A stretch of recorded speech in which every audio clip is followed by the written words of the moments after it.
Hello, everyone. Come on, make some noise. Are we live? You're alive, right? Anyway, I have a question I want you all to think about. How many of you have met a deaf person before? Not me. Okay, some of you. I want you to imagine what it would be like to be deaf, what that world would be like. And if you would have access. Think about your kids and enjoying. I think about when I was a kid and enjoying hearing. In the morning, the birds singing, the waves, the ocean, rain, chickens, cows, different farm animals, a variety of them, music.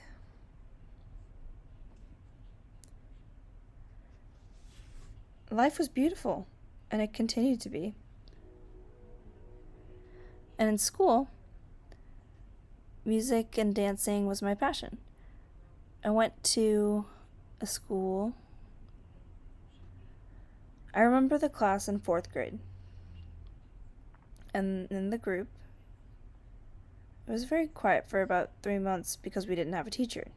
And then someone showed up. We were so excited and ready to learn. And then I thought my body and energy was just declining. I had a high fever and I felt foggy. I couldn't focus. And so we decided that I needed to go home, the school. And so they helped me go home, take me off. My parents that night, my dad came on his bicycle to come and get me. I got on the bicycle. My dad brought me home. And then I remember that night, Friday morning. Well, the night I was asleep, my ears were hurting. And I said, "Mom, I can't hear anything."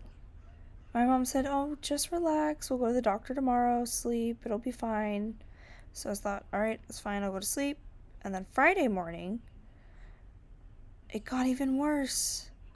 My dad decided that I'd get on the back of his bicycle. He preferred to bike. So we got on his bicycle, and we lived near a health clinic, not a hospital. There wasn't a hospital in the area. It was a very impoverished area. We had to use whatever we had, so my dad used a bicycle. We go, and the nurse was examining me, and I saw I had a high fever. Thought, "You're fine." So we go back home.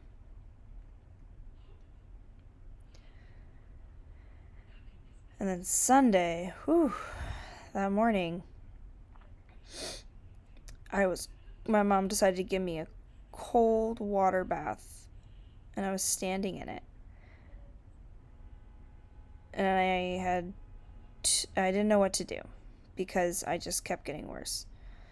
So they decided to bring me. They needed 4 people to make this sort of lift for me to carry. I laid on it, and people carried me together to the health clinic.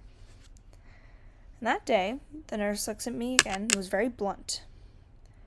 She said, "Your son's dead, and I have no time for dead people," and took me off. Might as well kill him. My parents, normally they respect doctors' opinions and what they have to say, but my parents refused this time to bring me home to die. Later, about 4, 5, 6, I asked my mom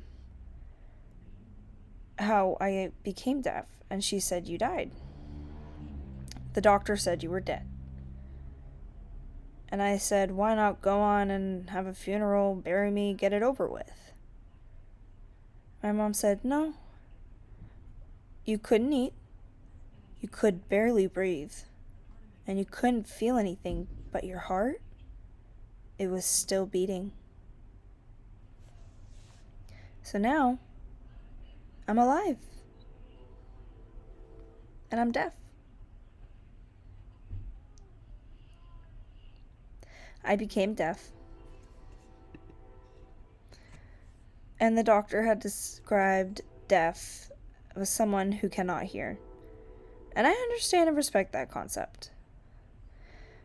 But for everywhere, that doesn't apply to me. It doesn't apply to everyone who is deaf. I understand that doctors are knowledgeable, but I became deaf, and I have a new life. I have transformed into a new life. And the meaning of time and it's the time to be more open-minded. And my hearing, that actually was a disability. I feel like I've overcome more now that I am deaf. I'm alive. Also, I'm alive for more, and I can't force hearing people to understand what it's like. I have another story about being deaf. My family and you all might understand this, so I wanted to tell you about the story. At this time, we had no counseling. We didn't know what to do. My son's deaf, basically described dead. Doctor said he can't do anything. So we were wondering what to do, and we were asking people, trying to figure out a solution. And my father, he was awesome. He went out and he sent a letter he received a letter, and he found that one of my relatives had found a school for the deaf, and they said, bring your son there. And how many of you, your parents, would empower you at the age of 13 or so to make a decision that big for your life? How many of you? If they're more closed-minded, that might be a warning. But my parents gave me that opportunity. And they said, yep, we're going to send him, so let's get the process going and get him to the school for the deaf. So my father and I got on his bicycle, and we went to a town with the health clinic up and down the hills on his bicycle. And so sometimes the two of us would have to walk or bicycle up and down these hills. And from home we continued until we arrived at the town. It was about 7 o'clock at night. It took 13 hours for my father and I to travel there until I got my life. And my dad was the last one.